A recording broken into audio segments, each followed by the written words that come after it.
श्री गुरुदेव दत्त।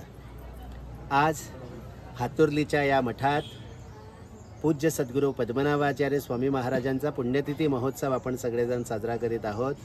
आणि आजच्या या पुण्यतिथीच्या महोत्सवात मोठ्या प्रमाणामध्ये या संप्रदायाचे आणि या भागातील सगळ्या परिसरातले सगळे भक्त जे आहेत, सनातनी जे आहेत, ते या ठिकाणी उपस्थित आहेत।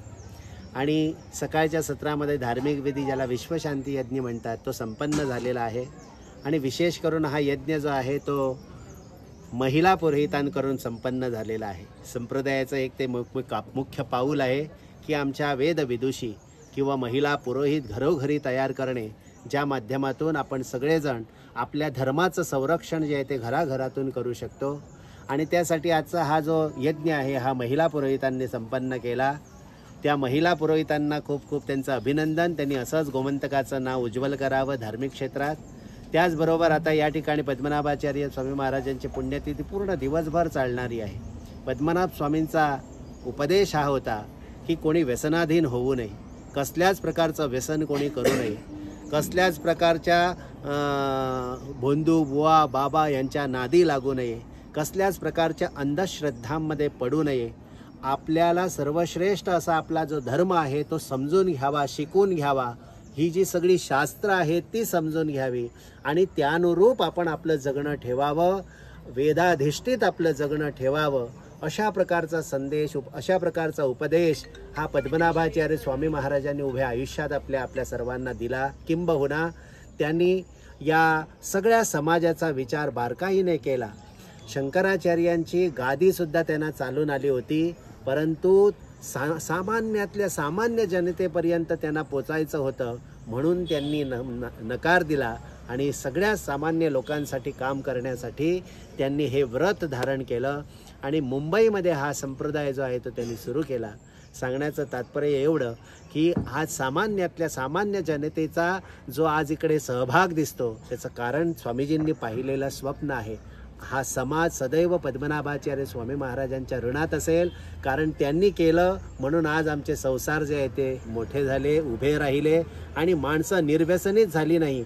आज निर्व्यसनी झालेली माणसांची मुलं तुम्हाला वेद आणि शास्त्रांनी पारंगत होताना दिसतात। आज इकडे वेद मार्तंड आज तयार झालेले आहेत या संप्रदायाच्या माध्यमातून।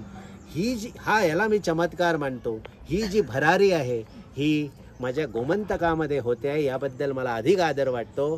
कारण गोमंतक प्रदेश जो आहे हा गोमंतक प्रदेश खऱ्या अर्थाने लोकाभिमुख, खरा गोमंतक लोकाभिमुख होण्याची आवश्यकता आहे।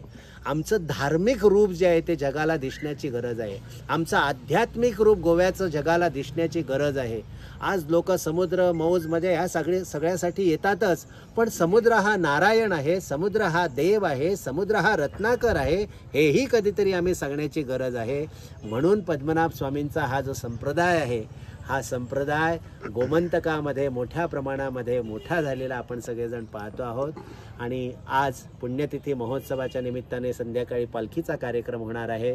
मी सगळ्या समाजाला सांगेन की आपण सगळ्यांनी या धर्माच्या वाटेवरती चला आणि खऱ्या अर्थाने पहिल्यांदा धर्म समजून घ्या। आणि धर्म समजायचं असेल तर गुरुशिवाय पर्याय नाही, धर्म समजायचं असेल तर संतांशिवाय पर्याय नाही। आपण जर समजा बऱ्यापैकी धर्म समजून घेतला तर त्यासाठी ही मठ आणि मंदिरं जी आहेत ती उपयुक्त आहेत। या मठांच्या आणि मंदिरांच्या सहाय्याने समाज सुसंस्कारित होवो आणि त्यांना धर्माचं ज्ञान प्राप्त होवो, अशी पद्मनाभाचार्यांच्या चरणी प्रार्थना। तुम्हा सगळ्या गोमंतकीयांना पद्मनाभ पुण्यतिथी म्हणजेच रथसप्तमी उत्सवास खूप खूप अभिनंदन एवं शुभाशीर्वाद एवं शुभेच्छा। जय सच्चिदानंद।